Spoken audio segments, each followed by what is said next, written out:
The slap echoed through the small daytime diner like a gunshot, freezing forks mid-air and shattering the gentle hum of morning conversations.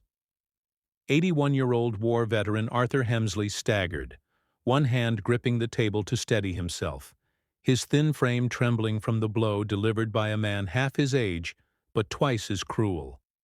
Outside, sunlight streamed through the windows, but inside, every heart dropped into silence as the thug, broad-shouldered, tattooed, and furious, towered over the elderly man who had simply asked him to lower his voice.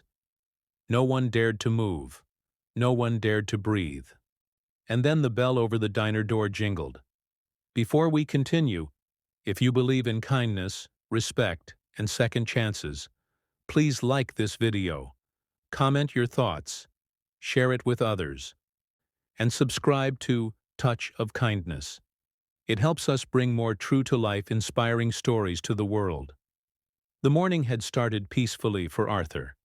He came every Thursday for the same breakfast: scrambled eggs, wheat toast, and black coffee. The staff adored him. His shaky hands and slow steps carried stories of jungles, storms, and promises made to brothers who never returned home. He was gentle, polite, and never spoke of the nightmares he carried.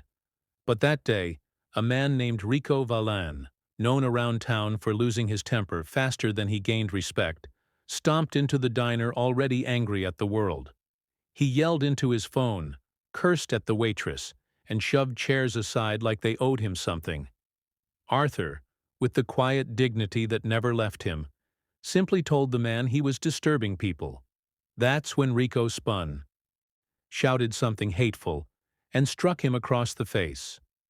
Arthur didn't cry out. Veterans learn to absorb pain. But his heart thudded with humiliation, and a trembling memory of being powerless washed through him. He thought no one would stand up for him. He thought he was just another forgotten old man. Then the door chimed again. In walked Marcus Hemsley, Arthur's estranged son, whom he hadn't seen in nearly 6 months. Marcus was a towering, leather-jacketed figure with a road-worn face and a reputation that stretched far beyond the city limits. Behind him, sunlight glinted off polished chrome as 6 members of the Hells Angels parked their bikes, dust rising around them like a cinematic entrance carved out of fate. Marcus had stopped by the diner on a whim after a long ride, hoping to reconnect with his father, unaware of what he was about to walk into. The moment he saw his father clutching his cheek, tears gathering in his aged eyes, Marcus froze. He didn't breathe. He didn't blink.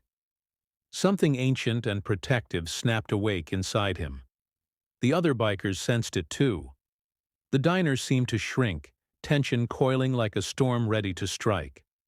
Rico tried to speak, but his words fumbled in his throat when Marcus stepped forward. There was no shouting, no theatrics, no need. The weight of Marcus's presence, and the silent shadows of the bikers behind him, was enough to make even Rico reconsider the choices that had led him there. Marcus didn't touch him. Instead, he leaned in, voice low but heavy with meaning, telling Rico that real strength was measured by how you treated the defenseless, not by how loudly you tried to dominate a room. Rico's bravado crumbled. Shame flushed his face. For the first time in years, he mumbled an apology, not just to Marcus, but directly to Arthur. The old veteran looked up, surprised, his eyes softening not out of fear, but out of hope that even troubled souls could change course. Marcus gently guided Arthur into a booth and knelt beside him, his voice cracking as he apologized for not being around more. The other bikers stood guard, not to intimidate, but to ensure that the moment remained untouched by further cruelty. The diner, once frozen in shock, slowly thawed as people realized they were witnessing not just confrontation, but redemption. Arthur placed a trembling hand on Marcus's shoulder. He told him he was proud of the man he had become, not because he rode with a powerful group, but because he used his strength to protect, not to harm. Marcus's eyes glistened, and for a moment, father and son found healing where violence had first sparked the day's events. The Hells Angels paid everyone's meal before leaving. As the engines roared outside, Arthur stood on the sidewalk beside Marcus, leaning lightly on his arm. Daylight bathed them both, turning a moment of cruelty into a testament of courage, loyalty, and unexpected compassion.